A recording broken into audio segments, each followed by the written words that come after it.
As temperatures soared to 30°C in Britain's heat wave, it all proved too hot and humid for one royal fan who appeared to faint in the crowd in front of His Majesty during King Charles' meet and greet during the centre of Pickering, North Yorkshire. As King Charles was greeted by hundreds of well-wishers on his extended walkabout, a woman fell through the barrier just a couple of meters away from where he was talking to spectators. Get the latest royal news straight to your phone by joining our WhatsApp community. The King turned and looked concerned for a moment as one of his Scotland Yard protection officers and his equerry moved to help her before a number of North Yorkshire police officers stepped in. After the police officers assisted, the monarch continued to chat with the hundreds of people who had gathered on both sides of Pickering's sweltering marketplace. The King worked his way up the hill, chatting to residents and visiting local shops such as a family butcher's, and Birdgate Chocolatiers, where he asked for Kendal mint cake which he said he remembered from expeditions when he was young. Britain has been facing a heat wave as the nation continues to brace for a possible repeat of last year's heatwave as temperatures soar above 30°C for the first time this year. The Met Office has issued tips on keeping cool in the hot weather and keeping hydrated to aid the health of the public, especially if venturing outdoors. Don't miss Charles tours Flying Scotsman as UK's most famous train celebrates centenary. Latest, King to make major change as he prepares for Trooping the Colour debut. Latest, poll, should Prince Andrew vacate Royal Lodge now? Poll, during a visit celebrating the 100th anniversary of the world's most famous locomotive, the Flying Scotsman, King Charles boarded the footplate of the engine to see how the train worked after pulling into Pickering, North Yorkshire.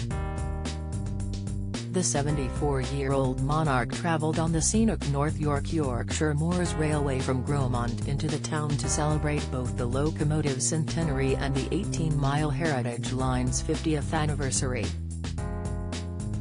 Driver Chris Cubitt showed him around the cabin afterwards after inviting him to his house for tea.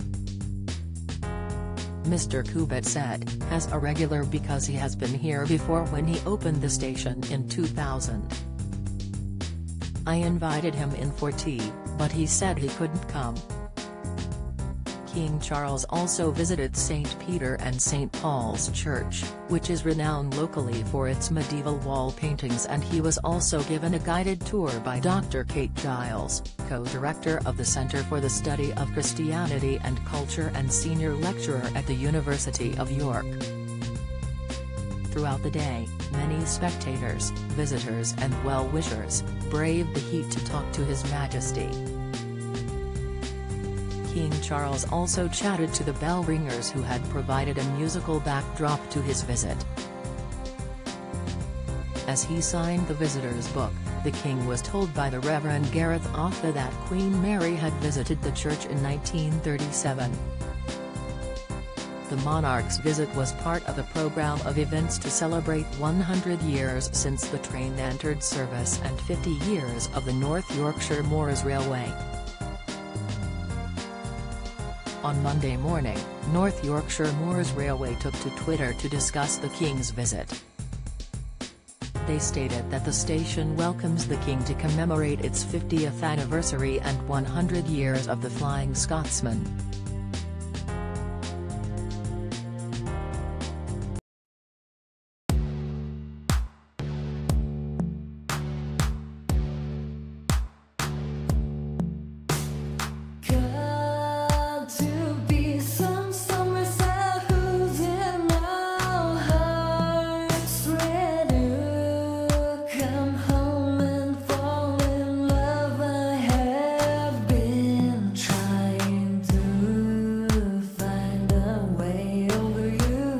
To aspire.